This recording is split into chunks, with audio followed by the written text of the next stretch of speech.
Binigyang diin ni Defense Secretary Gibo Teodoro na hindi useless ang posibleng pagsasampa ng kaso laban sa China. Paliwanag ng kalihim, maaari itong magpalakas sa claim ng Pilipinas sa West Philippine Sea na inaasang susuportahan din ng iba pang mga bansa. Si Rod Lagusan sa report.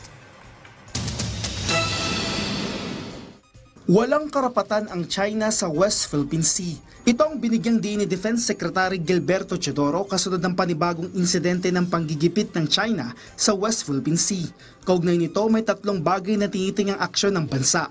Una dito ay pinag-aaralan ng Solicitor General at Department of Justice ang pwedeng legal o diplomatic action. Paliwanag ni Teodoro, hindi useless ang posibleng kasong isampa lalo't bawat desisyon ng isang impartial international tribunal ay kinikilala ng international law. Anya, maaring magpalakas ito sa claim ng bansa na maaring suportahan ng iba pang mga bansa dahil ang pinaglalaban ng Pilipinas ay ang rule-based international order na siyang kumikilala sa jurisdiction ng Pilipinas sa ating exclusive economic zone. Pangalawa, sa kasalukuyan ayon pa sa kalihim ay may pag-uusap kaugnay ng Code of Conduct sa Beijing kung saan inaasahan ang kinatawan ng bansa ay magbibigay ng posisyon ng Pilipinas kaugnay ng iligal na aktibidad ng China. Pangatlo, sa bahagi ng Department of National Defense, ayon kay Teodoro ay patuloy na pinaiigting ang sovereignty operation ng bansa sa West Philippine Sea. Kaugnay ng insidente ng pagbangga, nagsasagawa ng investigasyon ng Philippine Coast Guard. Binigyang din ni Teodoro na hindi nakikipagdigmaan ang bansa sa China, bagkus ay pinoprotektahan lang nito ang teritoryo ng Pilipinas sa ilalim ng international law. Itong lahat na ito, yung swarming, yung illegal activities nila doon, yung pagharang, ay plano ito ng China talaga na sakupin ang buong South China Sea na ating dapat tutulan. Maliwanag po, hindi tayo nakikipagdigmaan sa China.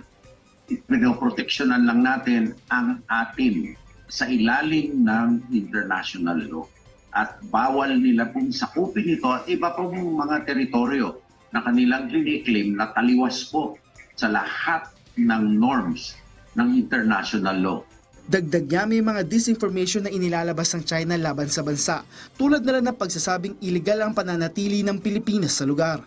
Meron din anya pagpaplanta ng disinformation sa bansa para mapahina ang political will at pagkakaisa ng Pilipinas. The government under the President has said that we are taking this seriously because this is an affront to our territorial integrity, and it is a ridiculous assertion of international law or a revision of international law to suit their expansionist ends, no?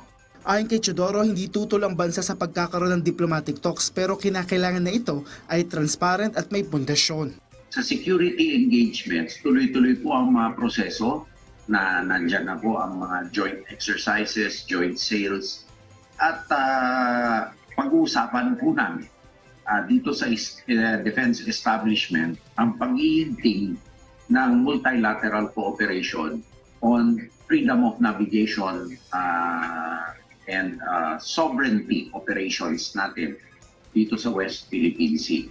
Anya, pinaplano na ito sa lalong madaling panahon. Bukod dito, posibleng ang pinakahuling insidente ay maaaring makapagdagdag ng mga bansang sumusuporta sa Pilipinas.